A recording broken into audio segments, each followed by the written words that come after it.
మీ business ఏదైనా మీ ఊర్లో promotion చేయాలంటే అది సుమన్ టీవీతోనే సాధ్యం. ఇప్పుడే సంప్రదించండి.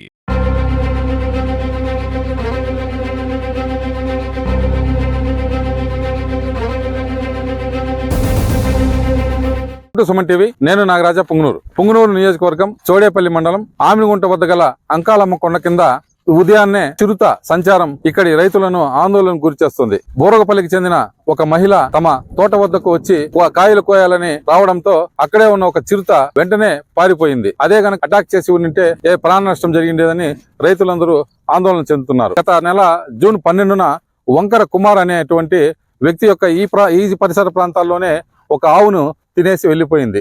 ఆ సంఘటన అందరికీ తెలిసిందే. ఈ నేపథ్యంలో ప్రతి 10 రోజులకి 15 రోజులకి ఇక్కడ చిరుత సంచారం జరుగుతోందని రైతులు అంటున్నారు. ఫారెస్ట్ అధికారులు స్పందించి ఇక్కడ చిరుత సంచారం లేకుండా చేయాలని రైతులందరూ కోరుతున్నారు. ఇక్కడ చిరుత సంచరిస్తుందనడానికి వారి మాటల్లోనే విందాం పదండి. మా బోరాపులు సార్, ఆవులు కట్టుకొచ్చినాము. ఈడ టమాటా చెట్లు నాటి ముందు టమాటా చెట్లు లేకొచ్చి కొనుక్కునింది. ఏందమ్మా? పులి.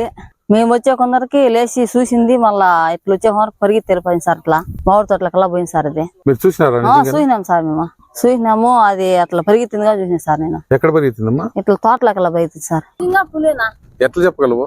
నేను ఇవంతా జంతువులంతా చూసినా ముందుగానే, కానీ ఈ రోజు చూసినది మాత్రం పులే. మీరు చూసేటప్పుడు ఎట్లుంది? అది పిల్లి మాదిరి ఉంది, పెద్దదిగా ఉంది, బాగా వినిపిస్తుంది. ఈ పక్క తరుచు పులి వస్తుంది ఇదే టయానికి.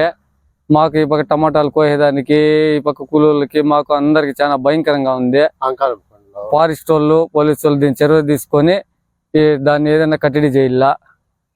ఈ కొండ దగ్గర ఒక ఆవును తినేసింది. ఆమెనుకుంటా బోరగపల్లి, చౌడేపల్లి వల్ల మేము సేద్యాల వ్యవసాయాలు చేస్తూ ఉంటాము. కూలీలు కూడా రావడానికి కూడా భయపడుతున్నారు. తోటలు ఏవంటే అవి ఎండిపోతున్నాయి. కూలీలు కూడా భయంకరంగా మాకొద్దు మేము రాము అనేస్తున్నారు. పంటలు ఎండిపోతా ఉన్నాయి. దీన్ని ఇచ్చేసి మీరు చొరవ తీసుకొని దాన్ని కట్టడి చేయాలి. ముఖ్యంగా మగవాళ్ళే ఉండాల, ఆడవాళ్ళు కానీ పిల్లవాళ్ళు కానీ ఎవరు చాలా భయపడుతున్నారు. సేద్య వ్యవసాయం కాడికి పోవాలంటే మేము ఎవరు పోము, మాకు భయము అనేసి ఎవరు రావడం లేదు. ఈ మాదిరి చాలా భయంకరంగా ఉంది మాకు ఈ పరిస్థితి. దీన్ని మీరు కట్టడి చేయాలా, లేదంటే మేము వ్యవసాయాలు అన్ని వదిలేయాలా. మేము కూలీ నాలి చేసుకునే వల్ల ఇదే వాళ్ళము. దీన్ని జాగ్రత్తగా మీరు మాకు ఏ ధైర్యం లేకుండా ప్రభుత్వం చొరవ తీసుకొని దీన్ని కట్టడి చేయండి.